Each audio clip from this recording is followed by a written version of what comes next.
He is a cursed man with nothing left to lose, an unstoppable force of vengeance. John Wick को सब एक rootless assassin की lens से देखते हैं, जो कि वो स्वाभाविक तौर से है भी, लेकिन मैं जॉन को उस लेंस से नहीं देखता। जॉन एक हाईली इमोशनल व्यक्ति है जिसके एक्शंस उसके इंटरनल कॉन्फ्लिक्ट्स का एक रिफ्लेक्शन है। जस्ट अभी कुछ दिनों पहले मैंने जॉन विक की सारी मूवीज बैक टू बैक देखी and I feel John Wick के अंदर की जो दुनिया है वो जॉन विक को डिजर्व ही नहीं करती। Yes, he is a professional killer जो कॉन्ट्रैक्ट बेसिस पे लिटरली लोगों की जान लेता है, लेकिन when he fall in love, he actually feels what life is and he actually wants to live that life too. लेकिन उसकी आसपास की दुनिया और उसके लोग जॉन को कभी भी लविंग हस्बैंड बनने ही देना नहीं चाहते। Somehow they want to destroy a man who is capable of killing dozens of people yet can be a loving, humble and gentle human being. John Wick cursed क्यों है? इसका आंसर बड़ा ही simple है, जिसको हम कर्मा के कॉन्सेप्ट से समझते हैं। According to me, karma is simply the choices we make in every movement that shape our future. We may never know exactly where will end up, but we can speculate on our future by the actions we take in the present. So whatever John did in his past, वो उसे उसकी पूरी life में follow करता रहा। इन movies की one of the खास बातों में से एक खास बात ये भी है कि जॉन विक की बैक स्टोरी को ये लोग दूसरे कैरेक्टर्स के थ्रू बताते हैं, वो भी हैवी एक्सपोजिशन से नहीं। डायरेक्टली भी अभी तक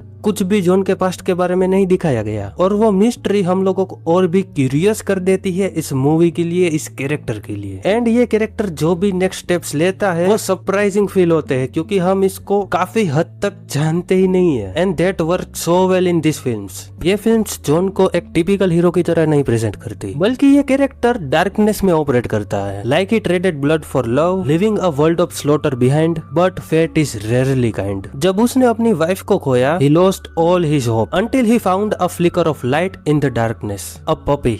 Her final gift. He had his vintage car too, though a machine can never hold a value of a living soul. But when that last red of hope was massacred by the fools, they invited Angel of Death to their doors, dragging John back into cursed world. And rest is history. लेकिन बदला लेने के बाद भी John ये सब छोड़ देता है या छोड़ना चाहता है, बट उसका अतीत एक भयानक भविष्य उसके लिए सेट कर चुका है, जो हमने जॉन विक चैप्टर 2 में देखा। जॉन विक की एक और खूबी है, he speaks less, and when he speaks, he literally means each and every words. वो फालतू की कन्वर्सेशंस नहीं करता, वो फालतू की चीजें नहीं बोलता फिरता। उसके लिए उसकी हिस्ट्री और उसके एक्शंस ही इनफ है सामने वाले के अंदर एक डर पैदा करने के लिए। Also he never leaves his enemies because he is very well aware of this jungle. It's like you have to stay one step ahead of hunter or you'll become the prey. John Wick franchise एक great example है layered world building का। इन movies में कहीं पर भी heavy एक्सपोजिशंस के through इसकी वर्ल्ड बिल्डिंग को एक्सप्लेन नहीं करा गया। आप इन फिल्म्स को देखते हुए ही खुद से एक्सप्लोर करते हो कॉन्टिनेंटल को, हाई टेबल को, उसके रूल्स, इकोनॉमी, एल्डर बावरी किंग को, एंड जॉन जहाँ पे पला बड़ा रास्कारोमा वो। जैसे कि मैंने पहले ही बताया, this approach fascinates the audience and make them curious to stay connected. Here everything is organized and driven by a strict set of rules.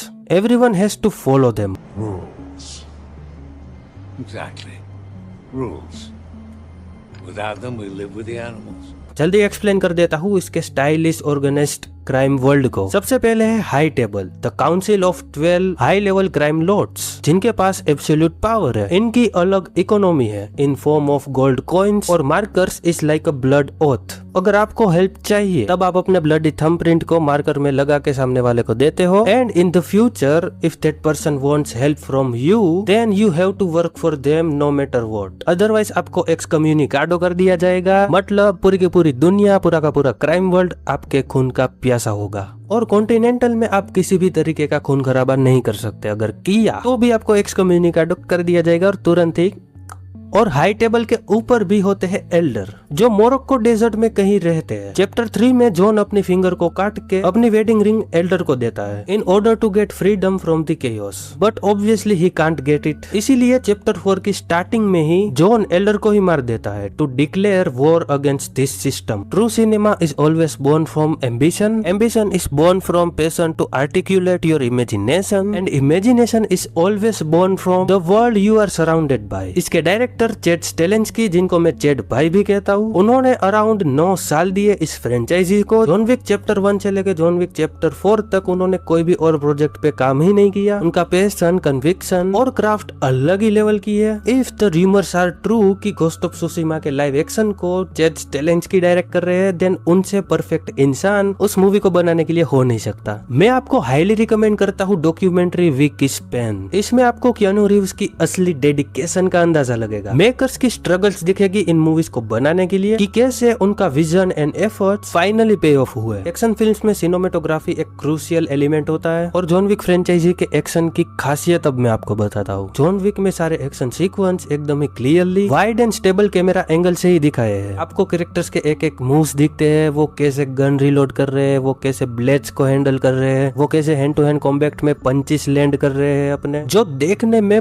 बहुत ज्यादा रियलिस्टिक फील होता है। इसके डायरेक्टर चैड स्टेलेंस्की भी एक काफी जाने माने स्टंटमैन रह चुके हैं हॉलीवुड में, तो उनकी वो स्किल एक्शन को लेके क्लियरली नजर आती है और उनका वो कन्विक्शन भी क्लियरली नजर आता है, जो इनकी ब्यूटीफुल क्राफ्ट को दर्शाता है। इन सभी चीजों के साथ इसकी विजुअल ब्यूटी जो हर मूवी के साथ एलिवेट ही करती गई। इसका वो EDM टेक्नो BGM जिसको परफेक्टली सिंक किया है एडिटिंग एंड एटमॉस्फेयर से, ये एक very different and memorable experience create करता है। इसका एक्शन इतना प्रिसाइज है कि you will fall in love with the technicality of it. और जोन का अलग अलग सिचुएशन में अलग अलग तरीके से लोगों को पहल के निकलना। चैप्टर 3 का वॉर जोन जो एलिवेट होता है चैप्टर 4 में। इसकी राइटिंग की खूबसूरती देखो कि जिस सिस्टम से जॉन रिबेल कर गया था उसी के एक लूप होल को यूज करके वो इन द एंड फ्री हो पाया। There is a profound philosophical beauty in the way John Wick's journey concludes. The most violent man in the world not take his final breath in a dark alley, instead he dies as a free man. As the sun rises over the stairs of the church, the light washes away the shadows of his past.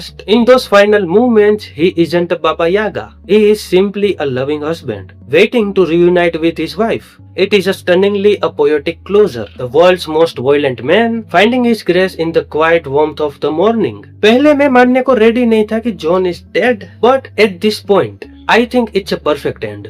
He didn't want to die as a legend, but as a loving husband. और वैसा ही हुआ. He finally got the peace he deserved. तो हाँ, this is how you shape a basic revenge story into a modern mythological epic, blending inspirations from classic western duels and ancient legends with high adrenaline cinema creates a narrative that carries both stylistic flair and substantial depth. So this is it for this video. I hope आपको इस video से कुछ value मिली होगी। अगर ये video आपको पसंद आया तो कमेंट करके ये जरूर से बता देना क्यों पसंद आया। अगर नहीं भी पसंद आया तो फीडबैक के लिए भी कमेंट कर देना। बाकी आप लोगों से मिलता हूँ जल्द ही नेक्स्ट वाली वीडियो में। तब तक के लिए बाय बाय, जय हिंद, वंदे मातरम।